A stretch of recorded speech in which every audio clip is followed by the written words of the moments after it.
Most people think they know how Anne Boleyn died. A queen condemned for treason. A swift, clean execution. A tragic but familiar ending. But the real story? It's far darker, far stranger, and far more brutal than the sanitized version we're taught. Because on the morning of May 19th, 1536, Anne Boleyn didn't just walk onto a scaffold to meet her fate. She stepped into a carefully staged performance designed to break her spirit, control the narrative, and protect the king who wanted her gone at any cost. And what happened in those final minutes? The eerie silence, the executioner's unsettling techniques, the shocking details witnesses later described, was unlike anything England had ever seen. This is the part of Anne Boleyn's story that history softened, the part that reveals the true cruelty of Tudor politics, and the part you were never meant to picture so vividly. Today, we uncover what actually happened at Anne Boleyn's execution, and why the truth is far more disturbing than the legend. May 19th, 1536. 8 o'clock in the morning, the Tower of London. A woman walks across the green. She wears a gray damask gown trimmed with fur. Her hair is tucked beneath a simple headdress. She is 35 years old. In less than 15 minutes, she will be dead. But what happened in those final moments, what she saw, what she heard, what she felt, has been hidden from history. The official accounts tell one story, the evidence tells another. This is that story.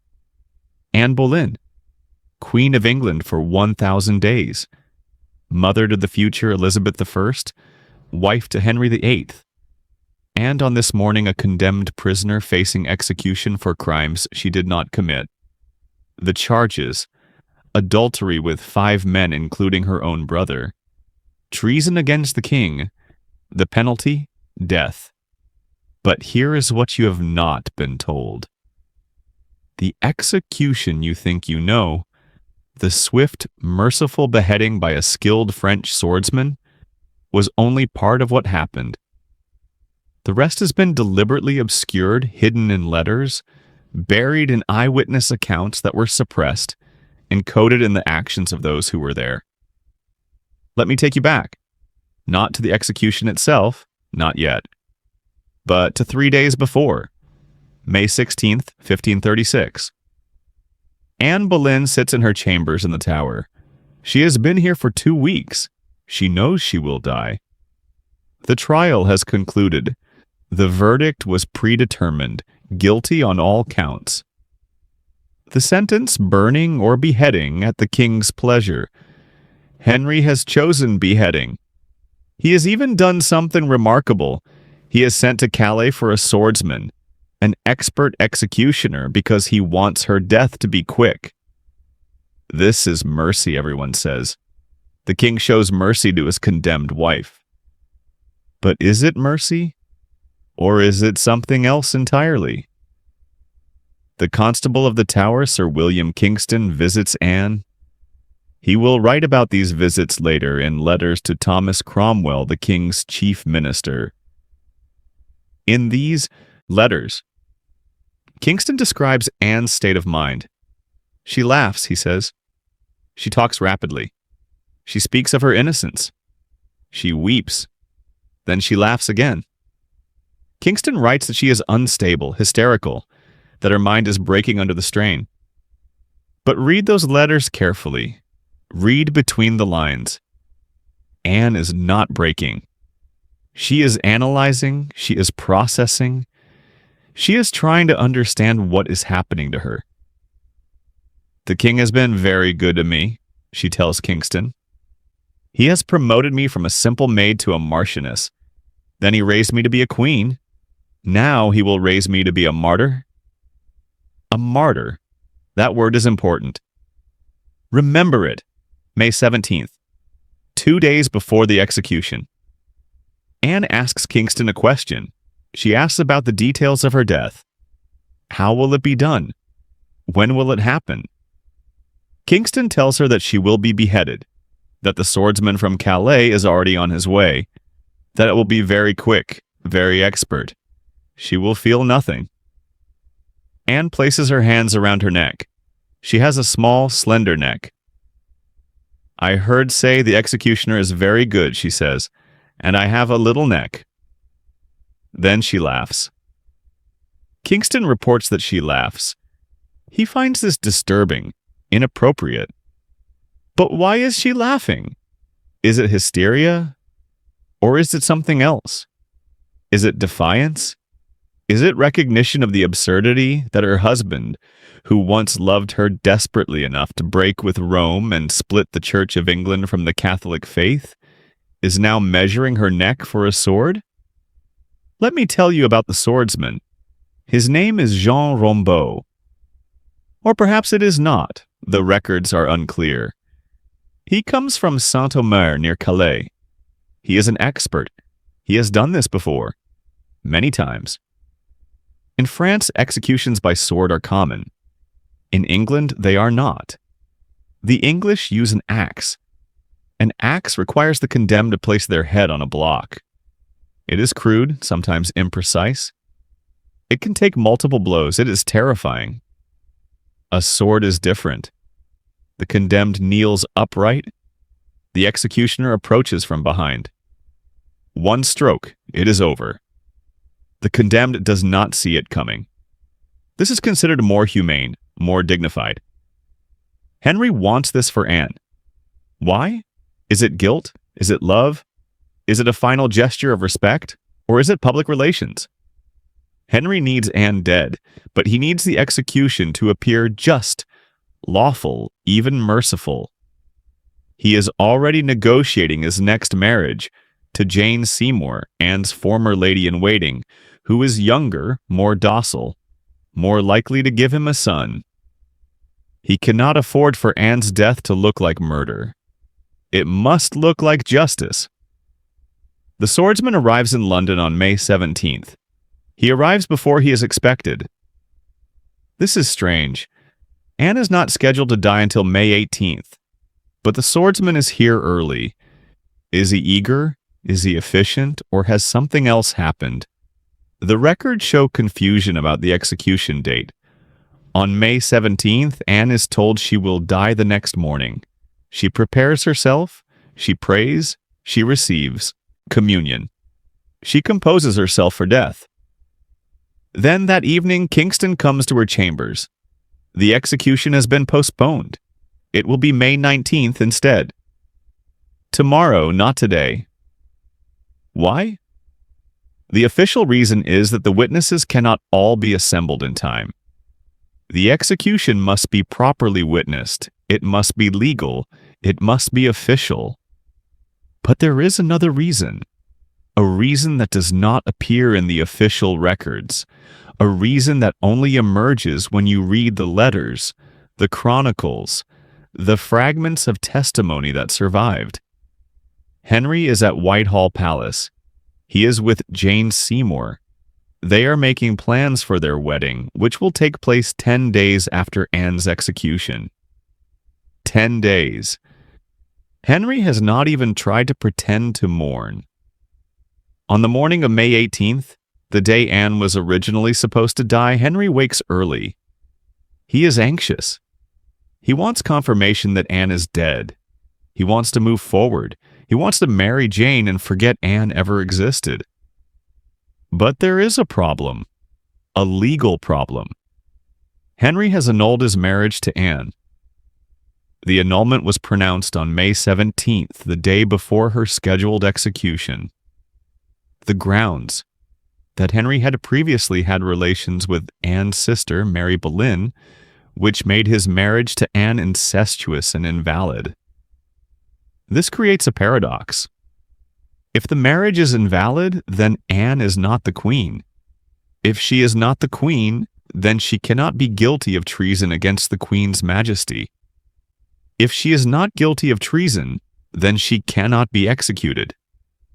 But Henry wants her dead anyway. The postponement gives Henry's lawyers time to resolve this paradox, or rather to ignore it. The execution will proceed as planned, legality be damned. But the delay does something else. It tortures Anne. Imagine, you have prepared to die. You have made your peace. You have prayed, confessed, received the sacrament. You have steeled yourself for the moment. You are ready. And then they tell you, not yet. Tomorrow, you must do it all again. The preparation, the prayer, the fear, the acceptance. All of it again. This is what happens to Anne. And it will get worse. May 18th evening. Anne spends the night in prayer. She is attended by 4 ladies. Mistress Coffin, Mistress Stoner, Mistress Horseman, and Anne's own aunt, Lady Boleyn. These women will stay with her until the end. They will witness everything. Anne does not sleep. She cannot. She prays, she paces, she talks. The ladies later report that she speaks constantly about her innocence. She swears on the damnation of her soul that she has never been unfaithful to the king. She repeats this over and over as if trying to convince not just her attendants, but God himself. I am innocent, she says. I have never wronged the king. If I die innocent.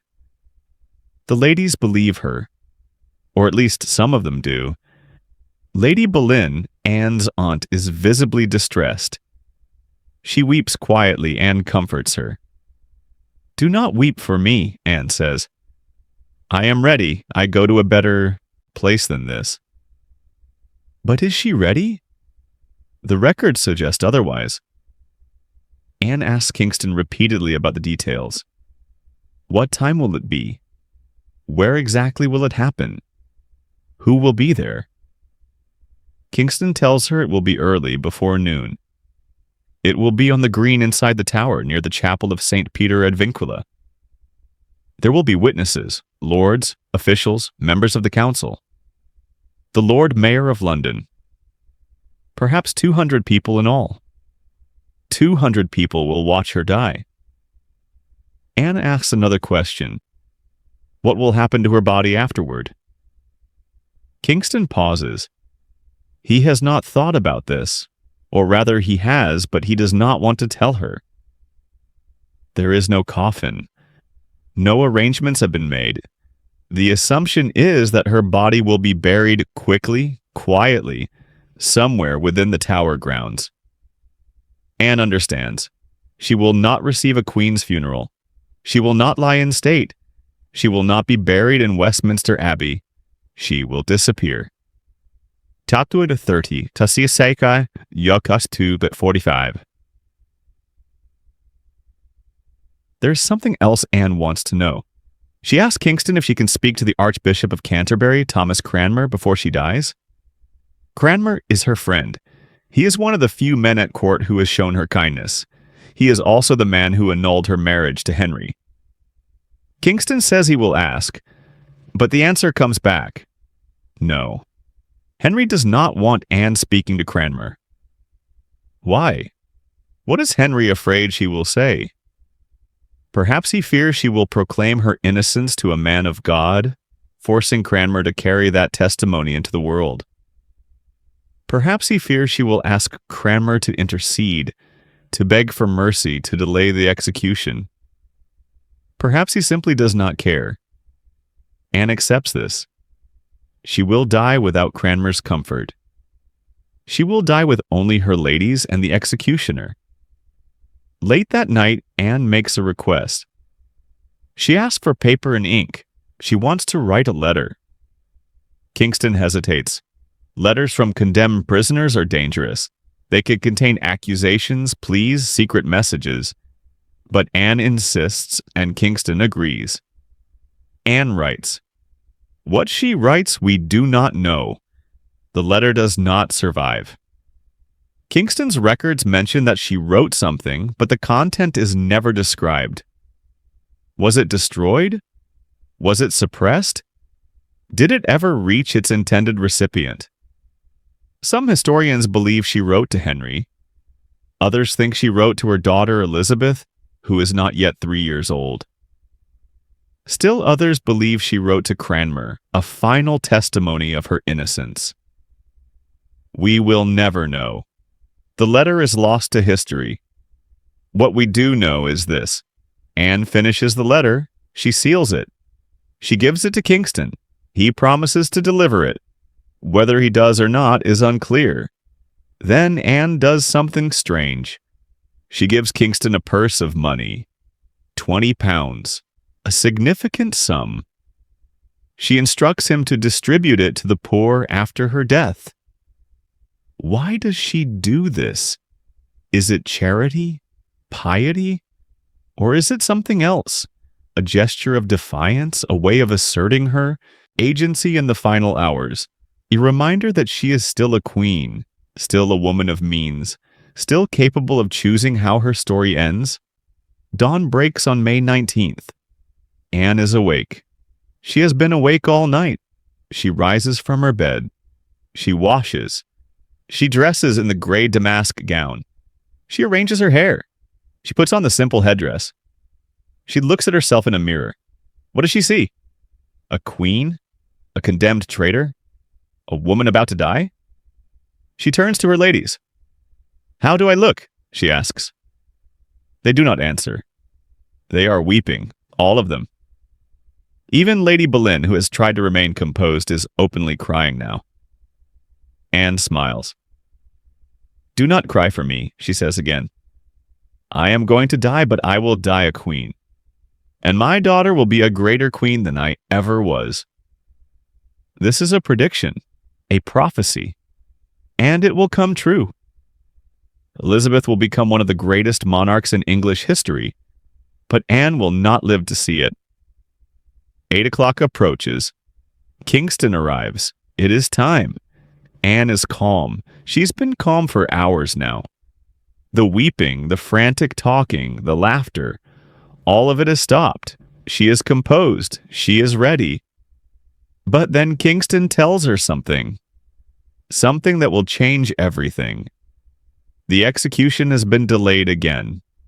Not by a day this time, by hours.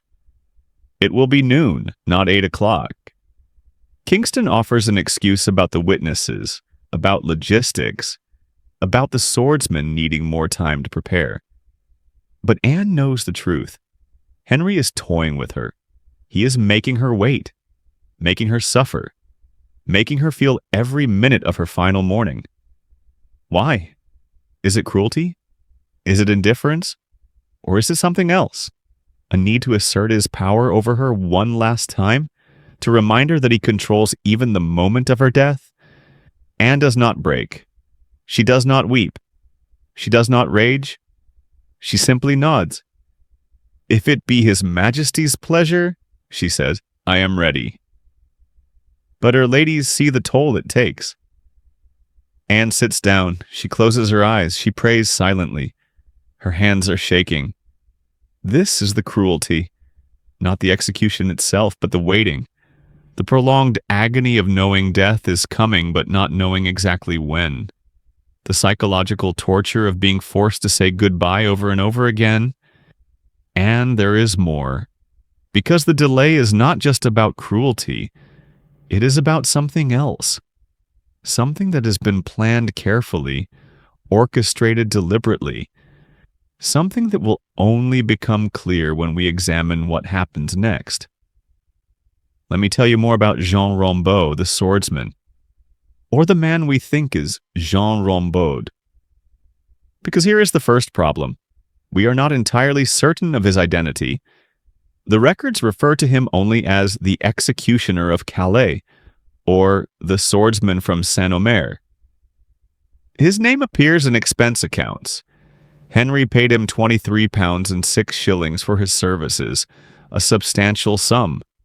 But the name is spelled differently in different documents. Rambaud, Rambaud, Rambaud, Rambaud. Is this the same man? Or were there multiple executioners involved? Here is what we know for certain. The swordsman arrives in London on May 17th. He brings his sword with him. It is a two-handed executioner's sword designed specifically for beheading. The blade is approximately 3 feet long, tapered to a point, sharpened on both edges. It is balanced for a horizontal swing. It is a weapon of precision. The swordsman also brings something else, a wooden sword. This is for practice. Before the execution, he will rehearse. He will practice the angle, the distance, the motion. He will ensure that when the moment comes, the stroke will be perfect. Where does he practice? The records do not say, but it must be somewhere within the tower, somewhere private, somewhere Anne cannot hear. There is a tradition in execution by sword. The condemned is told to pray. While they are praying, eyes closed, focused on God, the executioner strikes. They do not see it coming. They do not feel fear in that final moment. This is the mercy of the method. But this tradition relies on deception. The condemned must believe they have time. They must believe they are safe while they pray. They must not anticipate the blow. This is what will happen to Anne. But there is a complication. Anne knows the method. She has asked about it. She has been told how it works. She knows that while she prays, the sword will fall. How do you deceive someone who knows the deception? The swordsman has a solution.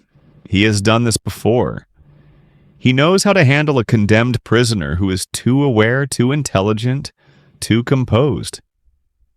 He will use distraction.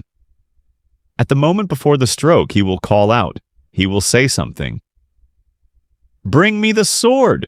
or "Fetch the blade."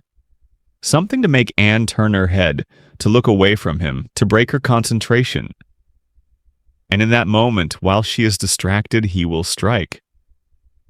This is the plan. This is what he has done before. This is what he will do today. But there is something else. Something that does not appear in any official record. Something that only emerges when you compare eyewitness accounts, when you read the letters written in the days after the execution, when you piece together fragments of testimony. The sword is not at the scaffold. Read that again. The sword, the weapon that will be used to kill Anne, is not at the scaffold when the execution begins. Why? This is deliberate. The swordsman has hidden the sword. He has placed it somewhere nearby, out of sight, covered with straw or cloth. He will signal an assistant to bring it to him at the right moment. This is the distraction. "Bring me the sword!" he will shout. Anne will look toward the assistant. Her head will turn, her neck will be exposed, and the swordsman will already have the sword in his hands. It is a trick, a cruel trick, a manipulation designed to make the execution easier for the executioner and more traumatic for the condemned. And it will work, but let us not get ahead of ourselves. We are still in Anne's chambers. It is mid-morning now. The execution has been delayed until noon. Anne waits. She asks Kingston a question. Will she be allowed to speak? At executions, the condemned are typically permitted to make a final speech. This is tradition. It is expected. It is a final assertion of dignity. Kingston says yes, she will be allowed to speak. But he warns her. She must not proclaim her innocence too forcefully. She must not accuse the king. She must not say anything that could be interpreted as treason, even in her final moments. Anne understands. She is being censored. Even her last words are being controlled. Anne begins to prepare her speech. She speaks it aloud to her ladies, rehearsing, refining. The speech is short. It is careful. It is designed to satisfy Henry's demands while still asserting her innocence in a subtle way. "Good Christian people," she will say, "I am come hither to die according to law. For by the law I am judged to die, and therefore I will speak nothing against it. This is submission. This is acceptance. This is what Henry wants to hear, but then she will add, I pray God save the king, and send him long to reign over you, for a gentler nor a more merciful prince was there never. And to me he was ever a good, a gentle and sovereign lord. This is sarcasm. Or is it? Is Anne genuinely praising Henry? Or is she mocking him? Is she saying what she must say to protect her daughter Elizabeth, who will remain at Henry's mercy after Anne is dead? The ladies listen. They say nothing. What can they say? They know Anne is innocent. They know the charges are false. They know this is murder dressed up as justice. But they are powerless. They can only witness. They can only remember. And they will. Their testimony will survive. Fragments of it, at least. Enough for us to reconstruct what really happened. Anne finishes rehearsing her speech. She sits down. She waits. The clock ticks toward noon. 11:30. Kingston returns. It is time. Anne stands. She smooths her gown. She looks at her ladies. Come, she says, let us go. They walk out of her chambers. They descend the stairs. They cross into the courtyard of the tower. And then they begin the walk to the scaffold. The scaffold has been erected on the green, near the chapel of St. Peter ad Vincula. It is a low platform, about 4 feet high, made of wood. It is covered with straw. Around it, a crowd has gathered. 200 people. Lords, officials, members of the King's Council. The Duke of Suffolk, Henry's brother-in-law. The Duke of Richmond, Henry's illegitimate son. The Lord Mayor of London. Representatives from the merchant adventurers. Foreign ambassadors. They are all here to watch Anne die. Anne walks across the green.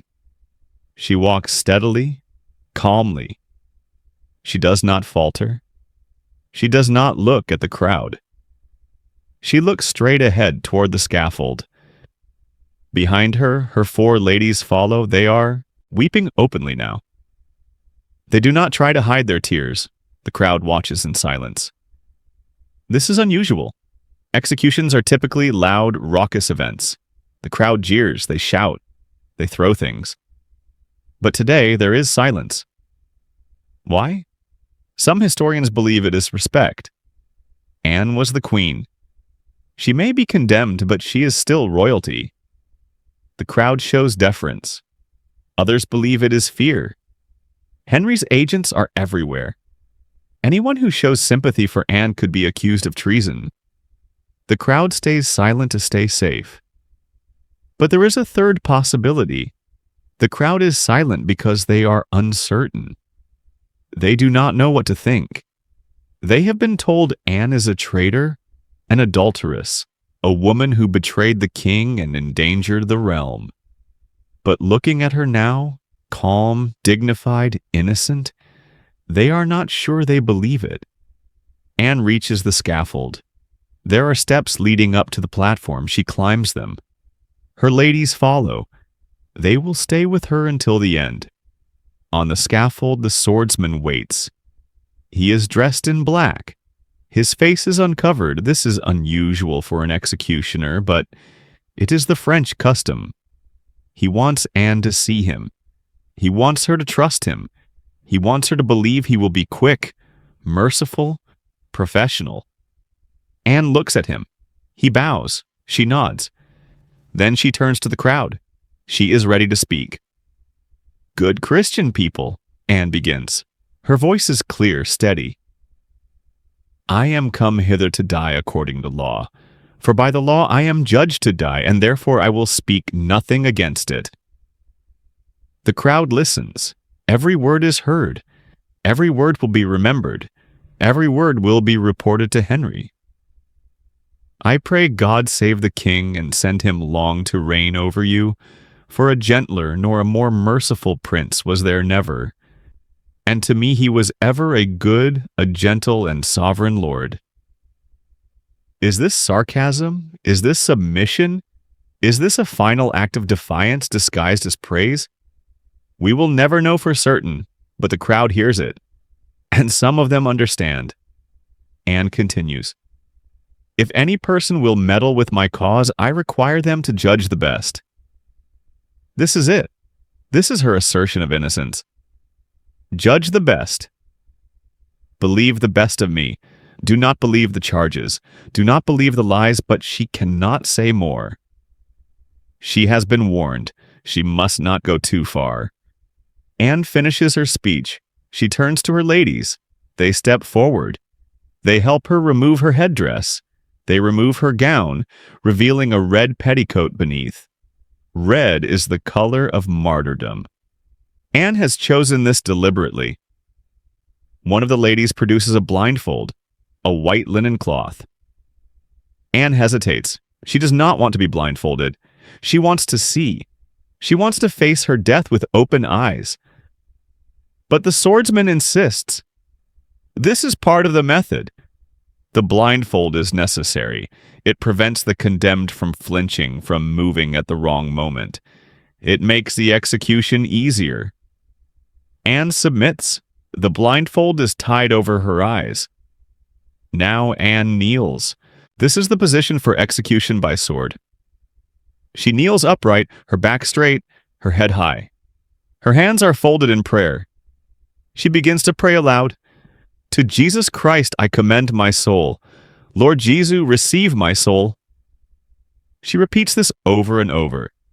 To Jesus Christ I commend my soul.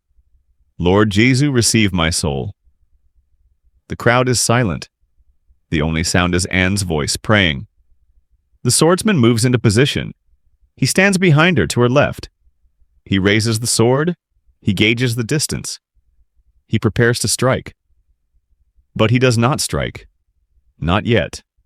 He is waiting for the right moment. He is waiting for Anne to be fully focused on her prayer, fully relaxed, fully unaware. Anne continues to pray. To Jesus Christ I commend my soul. Lord Jesus, receive my soul. Her voice is steady. She is calm. She is ready. The swordsman waits. Seconds pass, 10 seconds, 20, 30. Then he makes his move. But not the strike, not yet. First, the distraction.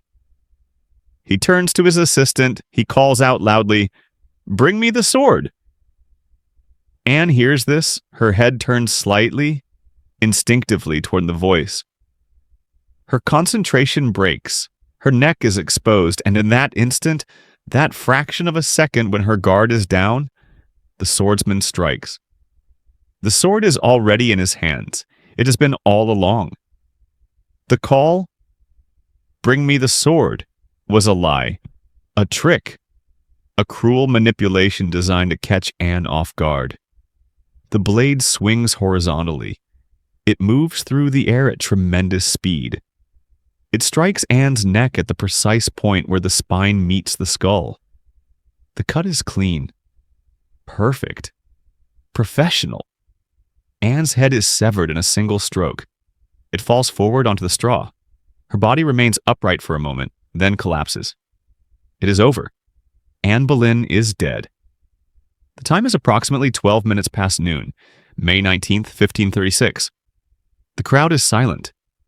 Completely silent. No one speaks. No one moves. They stare at the scaffold, at the body, at the blood soaking into the straw. The four ladies, Mistress Coffin, Mistress Stonner, Mistress Horseman, and Lady Boleyn, stand frozen. Then, as if released from a spell, they rush forward. They lift Anne's head. They lift her body. They try to compose her, to make her decent, to preserve some shred of dignity. But there is no coffin, remember? No arrangements have been made. No one thought to prepare a coffin for the Queen of England. The ladies look around desperately. What do they do? Where do they put her? Someone, one of the Tower officials, produces an old elm chest, an arrow chest used for storing arrows. It is rough, unfinished, too small, but it is all they have. The ladies place Anne's body in the chest. but she does not fit. The chest is too short. They have to arrange her awkwardly, folding her limbs, positioning her head. It is undignified. It is grotesque. It is an insult. This is what happens to the Queen of England. She is stuffed into an arrow chest like a discarded weapon. The chest is carried away. The ladies follow. They carry Anne to the chapel of St. Peter ad Vincula, the small church within the tower walls. She will be buried there beneath the floor without ceremony, without a marker. The crowd begins to disperse. The lords and officials walk away, talking quietly among themselves. The foreign ambassadors make notes. They will write reports for their governments, describing what they have seen. These reports will survive. They are part of the historical record, but the reports are incomplete. They describe the execution itself, the speech, the blindfold, the sword, but they do not describe what happens next. Or rather, they describe only part of it. Because here is what the official reports do not tell you. The execution is not over. Yes, Anne is dead. Yes, her body has been removed. But something else happens on that scaffold. Something that the witnesses see but do not fully understand. Something that will only become clear when we examine the evidence more closely. The swordsman remains on the scaffold. He stands there looking down at the blood-stained straw. He does not move. He does not speak. He simply stands. Why? What is he waiting for? One of the witnesses, a man named Anthony, a clerk in the tower, will later write about this moment. His account is brief, cryptic. He says the swordsman remained upon the scaffold for a time, as if in contemplation. Contemplation of what? Remorse? Professional pride? Or something else? Another witness, a French diplomat named Lancelot de Carlet, writes something different. He says the swordsman spoke words in French that none present could understand. What words? What did he say? And to whom was he speaking? There is no one left on the scaffold. Anne is gone. The ladies are gone. Only the swordsman remains. Here is a theory based on fragments, on hints, on the spaces between the words in these old documents. The swordsman is Catholic. He is French. He has come to England to kill a woman who, in the eyes of Catholic Europe, is a heretic, a schemer, the woman who seduced a king and broke the church. But he has also just killed a queen, a woman who maintained her innocence to the end, a woman who died with dignity, with courage, with grace. And perhaps, just perhaps, he is not certain he has done the right thing. There is another fragment, another piece of the puzzle. It comes from the expense accounts, the records of payment for the execution. The swordsman is paid £23.06. This is the agreed-upon fee. But there is another entry in the accounts, an additional payment of £5 recorded as for his discretion. For his discretion? What does that mean? Is it a bribe? Is it hush money? Is it payment for something beyond the execution itself? What did the swordsman do or agree not to do that required an additional payment for his discretion? Let me tell you about the sword. After the execution, the sword disappears. It is not recorded in any inventory. It is not stored with other tower weapons. It is not mentioned in any subsequent document. Where does it go? The swordsman takes it back to France, presumably, but there is no record of him leaving England. There is no record of him returning to Calais or Saint-Omer. He simply vanishes from the historical record. Is this normal? Is this how executioners typically behave? Or is there something unusual about this man? This execution, this moment? While Anne is dying, Henry is at Whitehall Palace. He is not watching. He has chosen not to attend. This is unusual. Kings typically witness the executions of traitors, especially traitors of high rank. It is a demonstration of royal authority. But Henry stays away. Why? Is it guilt? Is